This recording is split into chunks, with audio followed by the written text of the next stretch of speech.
12वां अध्याय। बोलिए श्री कृष्ण महाराज की जय। इतनी कथाएं सुनने के बाद महाराज पृथु नारद जी से प्रार्थना की, हे देव ऋषि, आपने कार्तिक महात्म्य, कर्क चतुर्थी व्रत और गृहस्थ धर्म के बारे में मुझे इतना कुछ बतलाया है, अब कृपा करके तुलसी का महात्म्य भी बतलाने की कृपा कीजिए।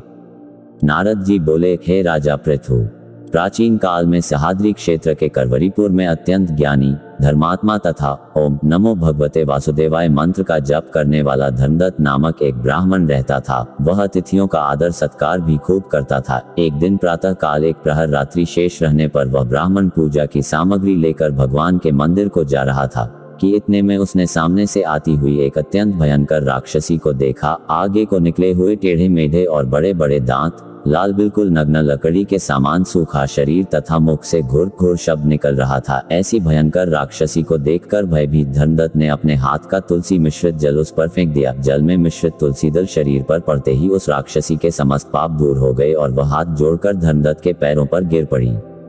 तब धर्मदत्त ने पूछा कि तू कौन है और किस पाप के कारण इस दशा को प्राप्त हुई। अपने पापों से मुक्त हो चुकी वह राक्षसी कहने लगी, सौराष्ट्र देश में भिक्षु नामक ब्राह्मण की मैं पत्नी थी। मेरा नाम कलहा था। मैं न तो अपने पति से मीठे वचन बोलती थी और न अच्छा भोजन व फल ही खाने को देती थी। इस व्यवहार से दुखी होकर जब मेरे पति ने दूसरा विवाह करने का निश्चय किया तो क्रोध में आकर मैंने विष खाकर अपना शरीर त्याग दिया। इसके बाद यमदूत मुझे बांधकर यमराज के पास ले गए। वहां चित्रगुप्त जी ने मेरे अच्छे बुरे कर्मों का लेखा जोखा बताते हुए यमराज से कहा, है महाराज, इसने अपने जीवन में कभी कोई शुभ कार्य नहीं किया, सदैव अपने पति से द्वेष करती रही है। ये सुनकर यमराज ने आज्ञा दी, क्योंकि जिस बर्तन में ये पकाती थी उसी में खाती थी, इसलिए इसको पहले अपनी संतान को खाने वाली बिल्ली की योनि में भेजा जाए। उसके बाद पति से द्वेष करने के कारण इसको विष्ठा खाने वाली शुकरी की योनि प्राप्त हो। तदंतर क्योंकि इसने आत्मा हत्या की है, इसलिए यह प्रेत योनि में जाए। सो महाराज,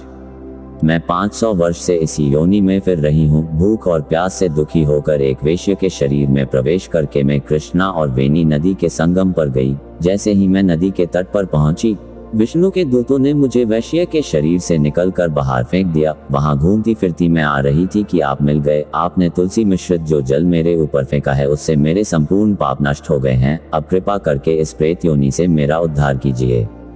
राक्षसी से सारा वृतांत सुनने के बाद ईश्वर भक्त ब्राह्मण धर्मदत्त ने कहा, तुमको देखकर मुझे अत्यंत दुख हुआ है। मैं जानता हूँ कि तीर्थ, व्रत, दान आदि सत्कर्म प्रेत योनि में नहीं हो सकते। तुम्हारे पापा अधिक तथा पुण्य बहुत कम है, इसलिए मैंने अपने जीवन काल में जितना कार्तिक मास का स्नान और व्रत किया है, उसका आधा पुण्य तुमको देता हूँ। इससे तुम्हें उत्तम गति प्राप्त होगी। इसके पश्चात ब्राह्मण ने ज्यों ही ओम नमो भगवते वासुदेवाय मंत्र पढ़ते हुए तुलसी मिश्रित जल से उसका अभिषेक किया।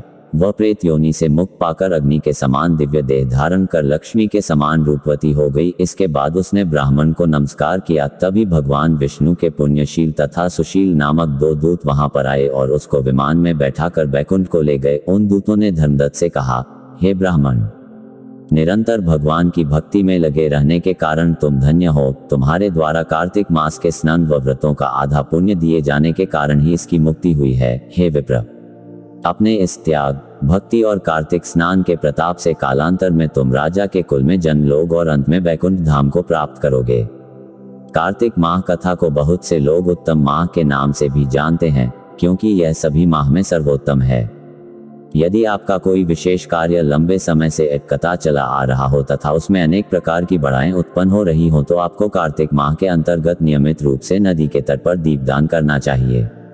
कार्तिक माह में किसी भी नदी में स्नान करने का भी बहुत अधिक महत्व होता है।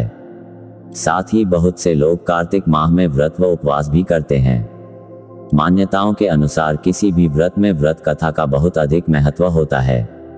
अतः यदि आप कार्तिक मास का पूर्ण लाभ उठाना चाहते हैं तो कार्तिक मास की कथा का पाठ अवश्य करें।